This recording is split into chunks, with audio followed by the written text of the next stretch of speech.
Papo Residência. Olá, sejam muito bem-vindos e bem-vindas. Até a pandemia que me forçou a mostrar um pouco mais da minha rotina E como elas mudaram o acesso ao mundo do trabalho. Muito bom, gente. Uma aula, a gente conversa, uma aula. Papo Residência, o podcast do curso de residência em jornalismo da Rede Gazeta. Nesta temporada, o tema é diversidade. Olá, você está ouvindo o episódio número 2 do Papo Residência, o podcast do curso de residência em jornalismo da Rede Gazeta. Nesta 24ª edição do curso, nós estamos trabalhando temas ligados à diversidade e hoje o assunto é a potência da representatividade. Eu sou Emanuel Vargas e nesse episódio vamos falar da importância da representatividade na geração de autoestima e na presença das minorias. E quem está comigo para apresentar esse bate-papo é a Carla Luz. Fala aí, Carla. Olá, Emanuel. Olá para você que está nos ouvindo. Para falar mais sobre esse assunto, nós temos o prazer de receber dois convidados especiais, a Polly Policarpo e o Douglas Ferrari. É isso aí, Carla. A Polly é mulher, negra, mãe, empresária, plus size e influencer capixaba. Ela aborda em suas redes sociais temas também voltados aos desafios da maternidade, racismo e gordofobia. Seja muito bem-vinda, Polly. Um prazer receber você aqui no nosso Papo Residência. Obrigada, gente. Muito obrigada pelo convite. O segundo convidado é o Douglas Ferrari. Douglas é deficiente visual e professor do Centro de Educação da Universidade Federal do Espírito Santo. Ele foi o primeiro professor com baixa visão da Prefeitura de Vila Velha. Seja muito bem-vindo, Douglas. Obrigado pelo convite. Teremos um bom bate-papo. E é isso aí. Vamos começar então, Carla? Vamos. Vamos começar então o nosso bate-papo com a Polly. Polly, você acumula quase 22 mil seguidores nas suas redes sociais e fala com uma grande diversidade de público, né? Eu queria que você contasse pra gente um pouquinho dessa sua trajetória até esse momento, assim. Obrigada. Eu estou há quase 10 anos já, trabalhando com internet, trabalhando as redes sociais. Profissionalmente, nos últimos 2 anos. Antes era mais como hobby, então não tinha muito esse peso da representatividade, né? Eu falava só do que eu gostava e não tinha até muito retorno do que as pessoas encaravam e ouviam sobre o que eu falava. E nesses últimos tempos, principalmente depois da maternidade e até a pandemia que me forçou a mostrar um pouco mais da minha rotina, eu senti um peso muito grande de poder falar sobre isso e poder ouvir as pessoas entender o quanto a gente não fala sobre certos temas e não tem essas pessoas tão em exposição na mídia, né? Eu gosto de falar que minha vida mudou depois que eu comecei a entender que eu poderia seguir pessoas que me acrescentavam e não que me deixavam mal, porque hoje em dia, com tudo que a mídia social tem pra gente, eu não gosto de falar, a mídia social é só tóxica, nem nada disso, tem muita coisa boa, tem muita gente boa lá também.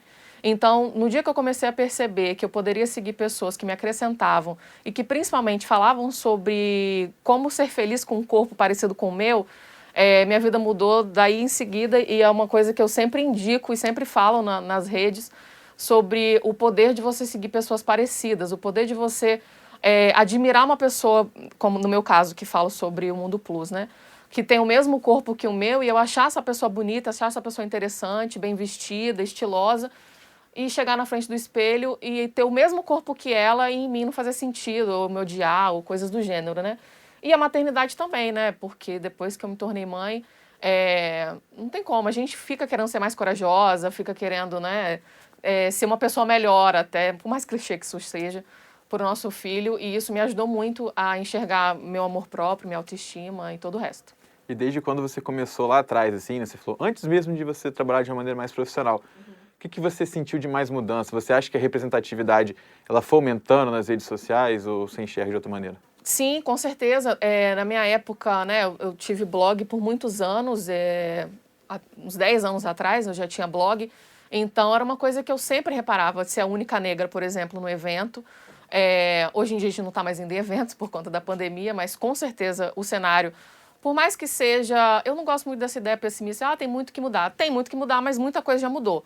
Então eu percebo que até no cenário das mídias mesmo, eu sigo muito, meu explorar, né, que é o que você mais consome, é muito diverso. Então, tem como você consumir essas pessoas, sim. Existem muitas pessoas muito boas que falam sobre diversidade, falam sobre inclusão. Então, eu vejo muita mudança, principalmente nesse cenário, da gente precisa dar mais voz, mas já ter pessoas muito boas nesse cenário produzindo conteúdo. Porque, realmente, na minha época, o clichê de aqui só era mato, eu era uma das únicas, além de sobrepeso, de ser negra, né? Em eventos, assim, já deixei de ir em vários, porque eu sabia que eu não ia ser bem recebida, que eu ia ser a única. Eu nunca gostei disso, de ser a única, de levantar a bandeira e ser, nossa, porta-voz. Eu sempre me senti muito melhor em lugares que eu era igual a todo mundo, né? Então, eu percebo, sim, essa mudança, apesar de ter muita coisa que mudar, muita coisa já mudou. Falando, inclusive, nesse assunto ainda, Polly, né, de essa geração de autoestima, né? Nas suas redes sociais, você também fala sobre a gordofobia. Sim. O Instagram, ele pode ser um dos ambientes mais tóxicos do universo digital, quando o assunto é justamente a imagem e a aceitação do corpo. Tem até uma pesquisa, né, um estudo nesse sentido, feita pela Royal Society for Public Health, é uma instituição de saúde pública do Reino Unido, que ela fala o seguinte: 7 em cada 10 voluntários disseram que essa rede social é a que mais faz com que eles se sintam piores em relação à própria autoimagem. Esse número piora quando a gente fala de mulheres. 9 em cada 10 se sentiam infelizes com seus corpos. Polly, na sua opinião, qual que é o impacto desse discurso gordofóbico alimentado pelas redes sociais na geração de autoestimas nas mulheres? Realmente, a gente já vive num mundo que prega muito padrão, né? E por ser mulher, é ainda maior. Então, assim, eu acho que a gente precisa saber muito bem como consumir, porque dá muito para você entrar nessa noia de todo mundo é perfeito, todo mundo tem uma vida perfeita, todo mundo tem um corpo mais magro que o meu, todo mundo... tem muito filtro, né? Eu acho que as pessoas precisam entender que mesmo, por exemplo, eu adoro falar sobre isso, se você segue uma pessoa e assiste os stories dela todos os dias, o máximo de stories que você consegue fazer por dia sem que ele suma são 100 stories. Se você faz 100 stories de 15 segundos, você está compartilhando 5 minutos do seu dia. 5 minutos de um dia não é nada, né? Se você parar para assistir stories, consegue, né, mostrar o dia inteiro, mas não é nada. As pessoas precisam ver que aquilo ali, apesar de muitas pessoas falarem do mundo real, é um real editado. Então, não é a vida real de todo mundo, né? Então, a gente precisa saber até com o que a gente se compara. Porque se a gente se compara com uma coisa que é editada, que tem filtro, que pode ter Photoshop, é muito desigual. A gente não é uma coisa equiparada, né? A gente precisa se comparar com quem está real na vida real. Então, eu acho que a gente precisa muito entender que aquilo ali, como é que eu vou dizer? Não é uma base para a gente se comparar. É uma coisa muito superficial. E a gente pode admirar todo mundo que está ali dentro, mas sempre olhando para si. Ai, meu Deus, eu bati no microfone. Mas sempre olhando para si e principalmente vendo nossas qualidades, né? Uma coisa que me ajudou muito nessa jornada foi fazer terapia, que por mais que seja uma coisa banal de se dizer, ajuda muito. Então, você precisa estar bem ali na rede social também para poder consumir o resto. E diante de toda essa questão, o mercado publicitário entra na parada, né? Não, com certeza. Ele enxerga isso como uma maneira também de rentabilizar. Sim. E como a gente procura saber, como você enxerga essa tentativa do mercado publicitário? Você enxerga como uma ação genuína ou muitas vezes uma questão forçada para apenas rentabilizar, né? Fazer dinheiro com essa questão? Olha, é uma faca de dois gumes no sentido de é muito importante que essas ações aconteçam, mas realmente dá pra gente sentir quando é genuíno ou não, né? Dá pra sentir quando são coisas esporádicas, por exemplo, principalmente sobre o racismo, né? Dia 20 de novembro está chegando, aí a gente vai ver várias pessoas de movimento negro não, falando sobre o movimento negro e os outros 364 dias do ano não falando absolutamente nada sobre isso e outros, 8 de março, né? Outras datas também. Então, assim, eu percebo que é importante que essas ações aconteçam, mas realmente de forma genuína, não acho que são todas, não. É importante a gente poder saber consumir isso também e principalmente, parabenizar quem faz de forma verdadeira. E isso a gente está falando assim, no mercado mais publicitário, que geralmente são peças gráficas, etc. Sim. No dia a dia, no seu caso, influencer, como trabalhar isso sem que você fique também extremamente marcada só por essas questões de representatividade? Você acha que tem alguma maneira? Eu acho que tem pessoas que gostam de levantar a bandeira e falar exclusivamente sobre isso. Eu não faço esse tipo de abordagem porque eu gosto de falar de vários outros temas, né? Eu não, assim, admiro muito quem se limita a isso, né? E levanta a bandeira e é um estudioso, até porque eu não sou. Eu vivo essas questões, mas eu não estudo sobre isso, né? Eu gosto de consumir pessoas que levantam essa bandeira e vivem exclusivamente nela, mas eu tento falar sobre outros temas porque eu acho que a gente é muito diverso, né? Ainda mais que vocês falaram sobre a maternidade, aí já é outro tema gigante, imenso sobre tudo isso. Então, eu acho que dá pra gente falar sobre cada um dos temas, mostrando a nossa verdade, né? Mas deixando para consumir pessoas que estudam, né? Eu nem sou uma pessoa que estuda sobre o tema para poder ser indicada. Eu acho importante o que a Polly traz para a gente não criar um falso identitarismo, né? Assim, que acaba falando só para aquele público. E a gente só vai vencer o racismo quando o branco entrar. Sim. A gente só vai vencer o que, no nosso caso, a pessoa com deficiência é o capacitismo, quando tiver pessoas sem deficiência. Então, eu procurar falar para fora. E também vocês falarem sobre outros temas, né? Sim. Você ser convidado para falar também sobre outras coisas que você admira, que você consome. Não pessoas negras falando só sobre racismo, mas falando sobre maquiagem, cabelo, né, moda e outros temas também. Acho isso muito importante. Acho que o meu maior desafio hoje é falar... Eu pesquiso educação especial para pessoas com deficiência, mas eu pesquiso políticas públicas, eu pesquiso história da educação, eu pesquiso outros temas. E eu quero falar desses outros temas. Sim, você ser visto também, né, para outros temas que não capacitismo. Se não vira assim, fulano parece que recebeu uma marca mesmo, marca... Ser colocado numa caixinha, né? Que é só da acessibilidade, é só do negro. E isso é muito ruim, porque a pessoa tem que suportar o que há de bônus e há de ônus, né? Mas também tem que... Ele fica restrito o olhar sobre. Sim. Então, a necessidade que é até para a imprensa buscar as pessoas que têm, né, uma condição social, né? Buscar para falar de outros temas, dos temas comuns que vêm na sociedade, né? Porque senão, a gente vê além disso, né? Senão não torna a coisa comum. Verdade. Exato, eu penso muito nisso porque o Emicida fala muito sobre isso. Isso é uma coisa que geralmente eu fico bastante na cabeça, assim. Eu quis trazer aqui para o nosso bate-papo. Agora, continuando contigo, Douglas. Seguinte, você foi indicado em 2019, né, o Prêmio Mais Brasil de Inclusão, que é concedido anualmente aí pela Câmara dos Deputados. Conta pra gente um pouquinho também da sua trajetória, até se tornar professor de um curso superior, tendo uma deficiência visual. Então, a primeira ponto importante dizer é que eu tive uma condição diferente de outras pessoas com deficiência, né? Eu nasci com deficiência, meus pais, na época, não reconheceram, não me trataram, então tive possibilidade de andar de bicicleta, eu já surfei, já fui para tudo quanto é lugar, assim, até quando cheguei na universidade, buscando médicos por causa de uma dor muito forte nos olhos. Em uma semana eu estava matriculado num curso de leitor de tela para deficientes visuais. Foi uma semana assim para aprender e já estar ali. E eu senti que aquele momento eu estava entre os meus. Até então eu não sentia, eu usava roupa branca, roupa bege, aquelas roupas que passam despercebido. Né? E foi naquele mesmo ano que eu comecei a namorar. Eu comecei foi a melhor coisa que aconteceu comigo, foi a descobrir, aceitar e entender que tinha uma deficiência, né? Isso abriu campos para a vida escolar e a vida acadêmica, né?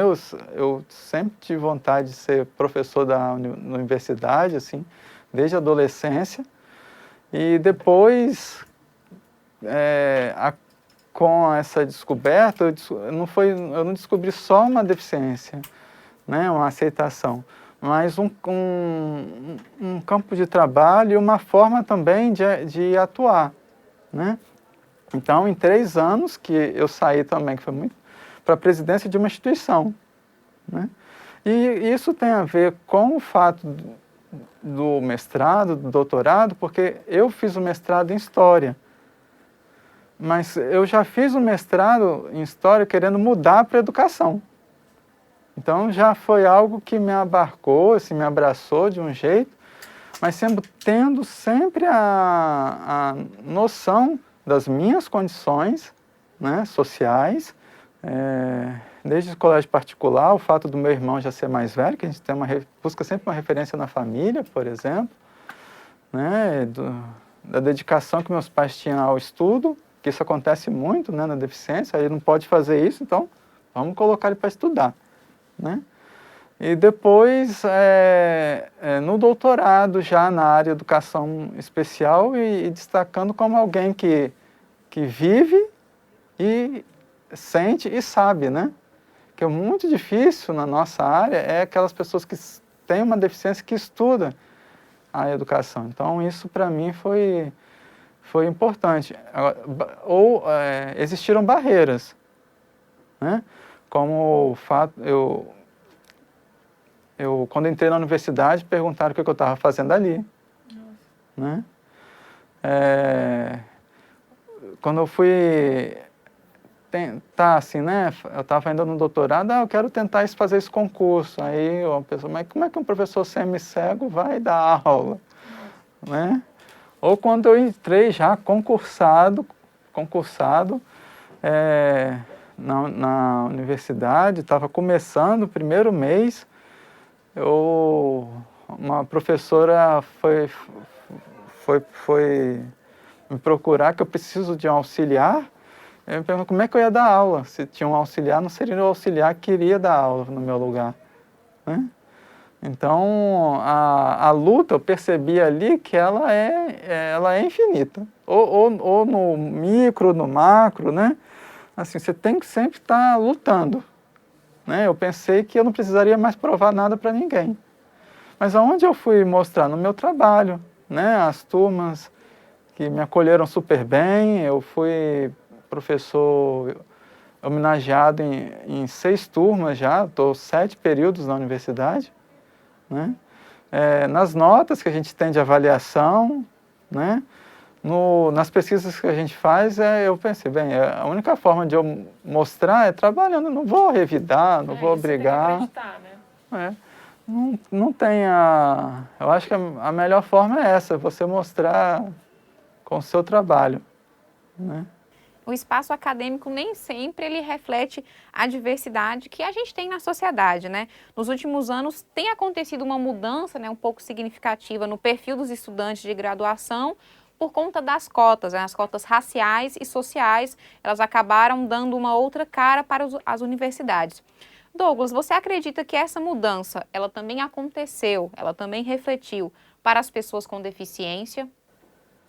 Então, é importante dizer que para as pessoas com deficiência isso só veio em 2016.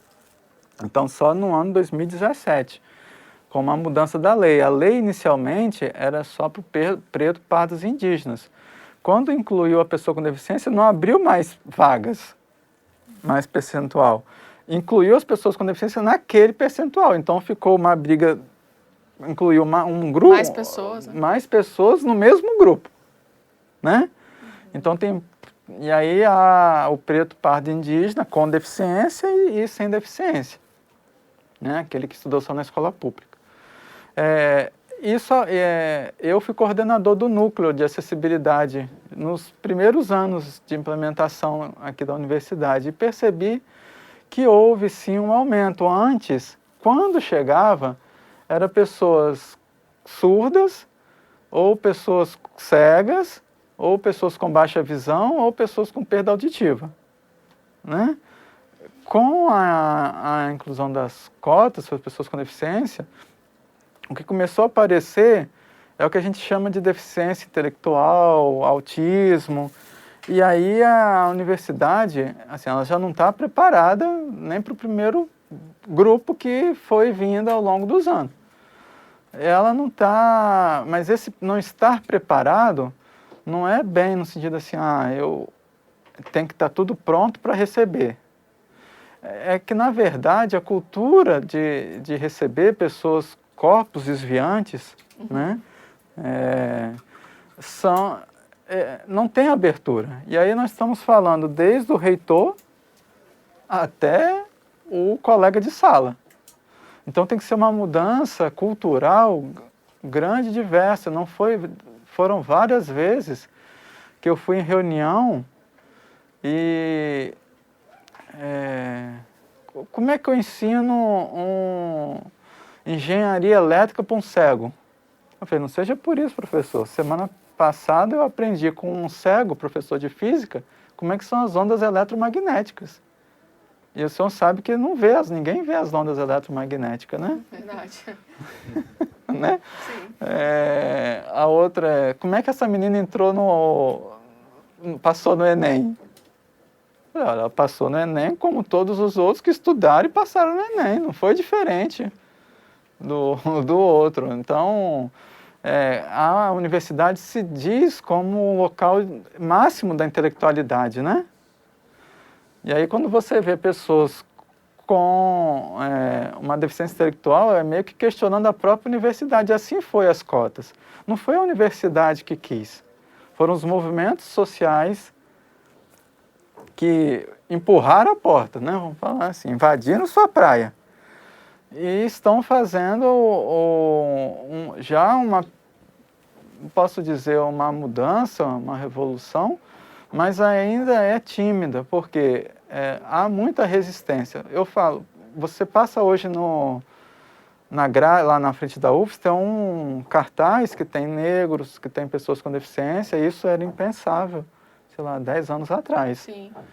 Agora, a permanência, essa que está sendo um grande problema. Depois da entrada, continuarem lá, né? Continuarem, porque tem questões financeiras, tem questões de acessibilidade arquitetônica, no nosso caso, nos portais, que são muitos, são portais antigos da UFES. Tem a violência mesmo nos cursos, né? A gente tinha uma pesquisa de 2018 que dos cotistas, 75% tinham vontade suicida.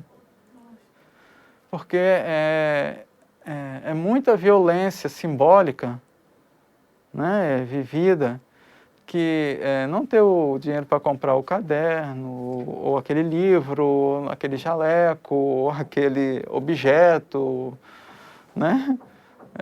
Isso é vivenciado de várias formas por cada um, né? Muito individual. Mas a reserva de vagas, a gente precisa, né? O ano que vem, com 10 anos, e está na lei que precisa atualizar, precisa repensar o processo. Avaliar. E aí eu fico com muito medo, nesse atual momento, avaliar um processo, já que a gente já tem projeto de lei que quer acabar com a reserva de vagas. E 10 anos, né, se colocar desde a lei da UFS, começou em 2008. Né? Nós temos o nosso pró-reitor de acessibilidade, de assuntos estudantis, o professor Gustavo Ford, né, que é um dos pioneiros nessa questão e que está lá, e ele relata que não foi fácil implementar a reserva de vagas na UFS. Há pouco tempo, o presidente da República, Jair Bolsonaro, assinou um decreto que determinava a volta de centros especializados em educação para pessoas com deficiência. No entanto, essa medida foi muito criticada e o ministro do Supremo Tribunal Federal, Dias Toffoli, acabou suspendendo essa medida naquele momento. Na opinião do senhor, Douglas, quais são os maiores problemas dessa ideia de separar as crianças com deficiência ainda na fase escolar? Então, eu vou falar duas coisas, né, para a gente começar. Primeiro, é que no Espírito Santo nunca teve escola especial. Isso é uma das grandes virtudes do nosso estado, né? Principalmente na área da deficiência visual. Mas a gente não teve assim, uma escola como a gente tem em muitos outros lugares, né? O que mais teve foi a Pai Pestalozzi, mas que não se compara a outros estados. O segundo é que esse decreto, eu criei uma expressão que acabou virando um certo um grito de guerra, né? Que é cada um no seu quadrado de arame farpado. Foi isso que o decreto fez. Porque a gente, há um tempo, as escolas especiais, elas eram importantes, há um tempo histórico atrás, né? Lá atrás não tinha governo. Quando a gente chega nesse momento em que a gente cria, desde 2008, uma política de acesso às escolas, até com turno inverso, né? Para o aluno poder voltar a estudar, e aluno que está sendo acompanhado pelas APAES, Pestalozes, elas estarem obrigatoriamente matriculadas na escola.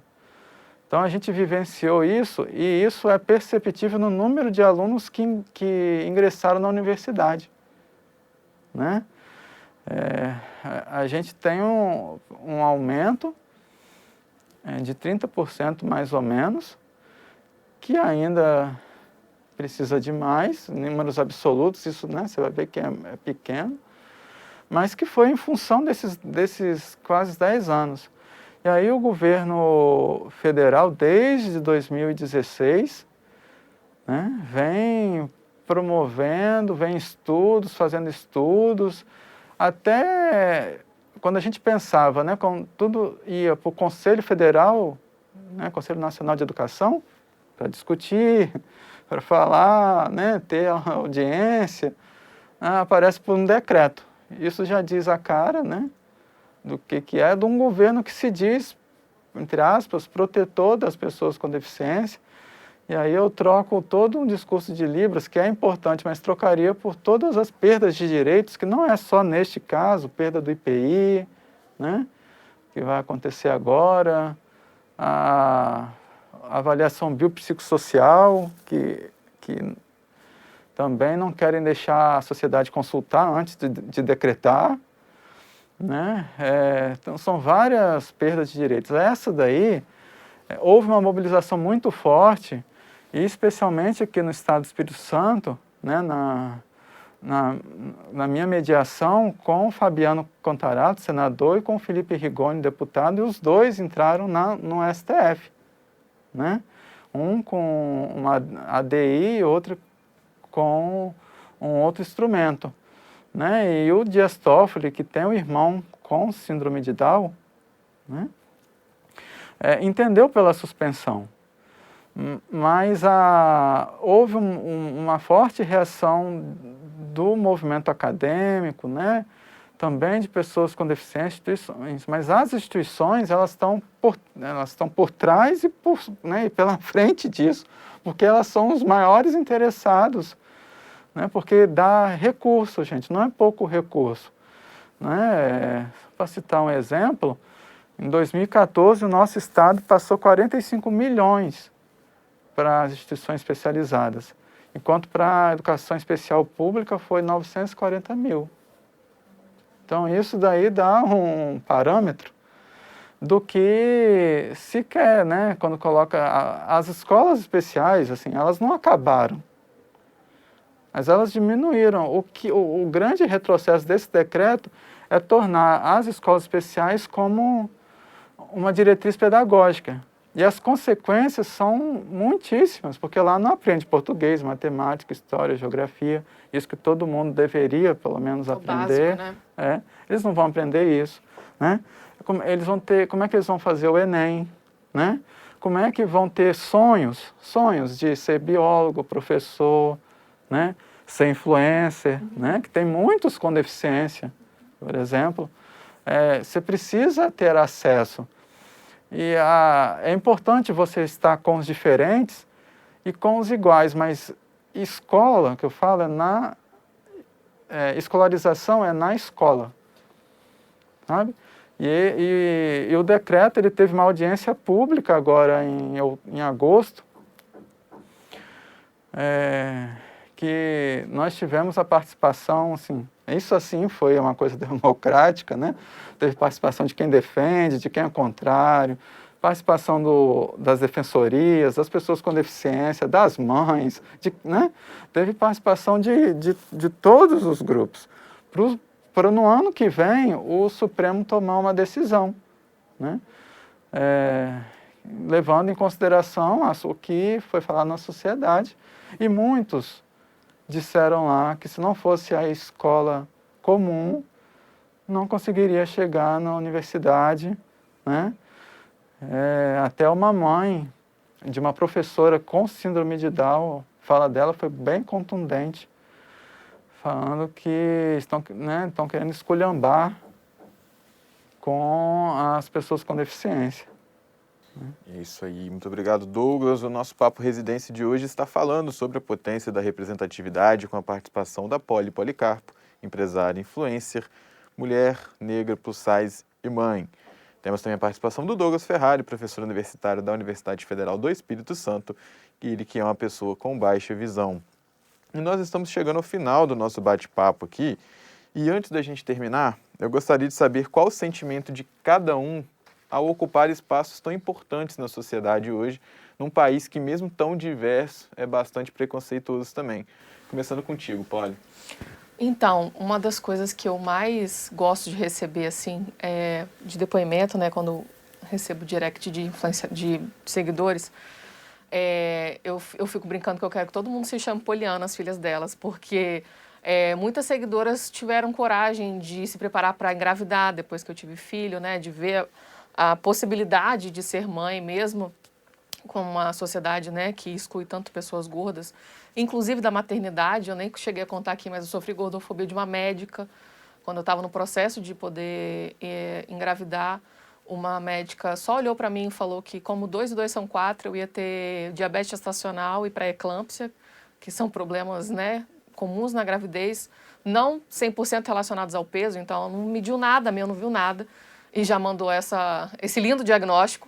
Então, depois que eu comecei a compartilhar, principalmente, né, da minha gravidez, sendo uma pessoa gorda, eu recebi de muitas pessoas, muitos seguidores que tiveram coragem de engravidar, gente que teve coragem de ir para a praia com o corpo que tem, né, que o corpo do verão é só o que você tem mesmo, e botar um biquíni ou maiô, a única coisa que você tem que escolher é isso. Então, me sinto muito lisonjeada de estar na vida das seguidoras e de receber esses relatos, principalmente de gente que começou a viver melhor depois de eu começar a falar sobre esses temas. Então, é uma felicidade muito grande e eu amo essa troca que eu tenho com as seguidoras, porque eu acho muito genuíno isso. E vai além de like, de comentário, de engajamento, né? Eu acho isso muito importante. E me ajuda muito também a seguir, porque eu vejo uma diferença na vida delas, então isso me ajuda bastante. E agora contigo, Douglas, eu queria saber qual o seu sentimento, né, de ocupar esse espaço importante hoje, professor numa Universidade Federal, nesse país mesmo tão diverso, preconceituoso. Então, é um espaço que eu digo que é meu CPF, mas na verdade é um CNPJ. Está a serviço do movimento social, o meu cargo, né? Por acaso tem o meu nome, mas várias pessoas contribuíram para que eu chegasse, que eu nem conheço, né? A gente faz um trabalho de história da educação dessas professoras que trabalharam na década de 60, 70 e foram muito importantes para que eu chegasse. Assim, né? Você precisa, para um chegar, né, Muitos trabalharam antes. Né? Muitos trabalharam. Infelizmente, é um processo de funil. E a representatividade me marca com dois casos, assim, mas são iguais, quando eu era professor na prefeitura, né? Que eu chegava lá e 2 alunos com baixa visão e, eu estou dormindo, estou com dor de cabeça, a professora deixava, uma série de desculpas que quando eu comecei a chegar, então, você sente, eu também sinto. Né? E foi a vida toda assim. Então, assim, se você ficar assim, é uma escolha sua, né? Aí eles viam eu como, por exemplo, professor, né? Que conseguiu... Você pode mostrar onde eles podiam chegar, né? Isso. Em 6 meses, eles já estavam estudando, usando os recursos, né, de baixa visão que tem que usar para ajudar. Já estavam outros alunos. E não tinha feito, assim, nada muito mirabolante. Foi uma pessoa igual a eles que estava ali sendo professor. Então, a representatividade ela é muito importante para a gente entender que numa sociedade nós temos que ser o que a gente quiser ser. Né? Isso aí. E não predestinar, né? Esse vai ser isso, esse vai ser aquilo. Eu tenho o maior prazer de trabalhar com deficiência, os alunos, a maioria nunca vão ter contato comigo, como professor com deficiência, sou super bem acolhido. Eles entendem, né? É outra metodologia. Eu não saberia fazer outra coisa a não ser trabalhar com educação. Eu acho que isso é importante. Queria agradecer muito aqui a presença da Poli e ao Douglas por aceitarem o nosso convite para falar sobre a importância da representatividade e contarem suas histórias. Eles alcançaram lugares de destaque e inspiram outras pessoas a buscarem direitos e reconhecimento. Muito obrigada, Poli. Obrigada pelo convite. Muito obrigada, Douglas. Obrigado pelo convite. E assim, nós chegamos ao fim do nosso episódio número 2. O Papo Residência é um projeto produzido pelos participantes do curso de Residência em Jornalismo da Rede Gazeta e tem como objetivo, nesse primeiro ano, a falar sobre diversidade, seja ela como for. No nosso próximo episódio é a vez da gente falar sobre a inclusão nas escolas.